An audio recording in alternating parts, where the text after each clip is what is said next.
mi última pregunta, señor presidente. La central FEDSE, a través de su dirigente Joel Ayala, valoró la contundente respuesta inmediata a la limitante impuesta por la segunda sala de la Suprema Corte de Justicia de la Nación, en donde determina que se sustituye la aplicación de los salarios mínimos por la afectación que representa la Unidad de Medidas Actualizadas, UMAS. Señala que las representaciones sindicales de los servidores del Estado y las organizaciones representativas de jubilados y pensionados plantean su total inconformidad a este hecho, pues trastoca y mutila los alcances del movimiento laboral sindical, además de que afecta económicamente las prestaciones de jubilaciones y pensiones. La pregunta es, ¿qué factores financieros y económicos se requieren para que se haga su compromiso de llevar a cabo una acción económica compensatoria adicional para consolidar la prestación referida y para cuándo se implemente, presidente? Bueno, en primer lugar, se tiene que tomar en consideración que estas reformas se hicieron en el periodo neoliberal. Por ejemplo, el calcular que el aumento a las pensiones no se dé de acuerdo al incremento al salario mínimo, sino se creó una unidad especial que con el tiempo se fue depreciando porque solo le agregan inflación. Por ejemplo, nosotros hemos aumentado el salario mínimo alrededor del 50%, pero eso no se refleja en quienes reciben una pensión, porque fueron trabajadores al servicio del Estado, porque los incrementos para ellos se da en función de las UMAS, de las unidades estas que crearon. Aquí hay que ver primero qué estaban haciendo los dirigentes cuando llevaron a cabo estas reformas o contrarreformas.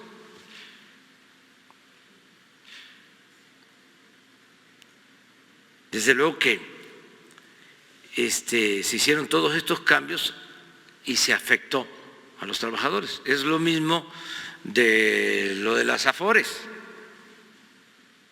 que no solo se entregan las pensiones de los trabajadores a las administradoras privadas, sino que el cobro de comisiones fue excesivo. Se cobraban más comisiones en México que en otros países del mundo. Entonces, en el caso de las AFORES, teníamos dos posibilidades para enderezar el entuerto, reparar el daño. Una era regresar al sistema anterior, es decir, desaparecen las AFORES y las pensiones se manejan desde el Estado. Había esa posibilidad. La otra, busquemos un acuerdo con el sector empresarial para que aumenten sus cuotas, porque se fueron deteriorando los fondos de pensiones porque no se aumentaban las cuotas y se corría el riesgo aunque todavía no se resuelve del todo, de que un trabajador, después de esa reforma de las Afores, cuando se jubilara, terminara recibiendo el 30, el 40% de su salario. Entonces, ¿qué se hizo? Los empresarios estuvieron de acuerdo en aumentar su participación en el pago de cuotas para que el trabajador reciba más al momento de jubilarse. Y esto se complementa, aunque sea con poco apoyo, porque se envió una reforma legal para bajar el cobro de las comisiones.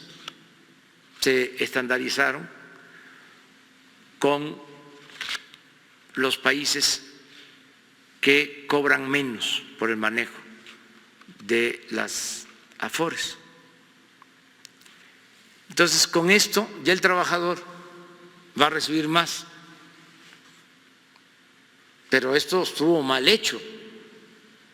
Esto fue en el periodo neoliberal. Esto de las sumas es lo mismo. Entonces nos toca ver cómo lo enfrentamos. Que un argumento que hay que tomar en cuenta es que, como en este caso el patrón no es el empresario, sino es el Estado, si se regresa al salario mínimo, pues no aumentaría el salario mínimo, se mantendría igual que la inflación, porque el aumento al salario significaría el incremento en la inversión que se destina al pago de pensiones. Entonces, ¿qué estoy pensando? Que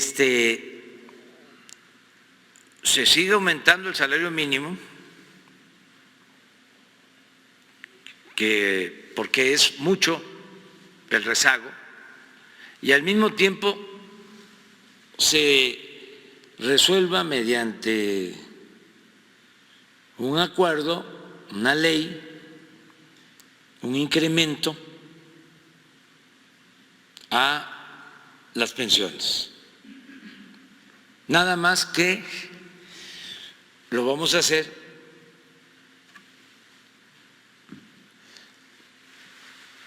poco a poco, porque nos va a significar destinar recursos del presupuesto con este propósito. Y lo tenemos que hacer de acuerdo a nuestras posibilidades económicas. Pero ya hice el compromiso de que en los hechos van a recibir más los pensionados.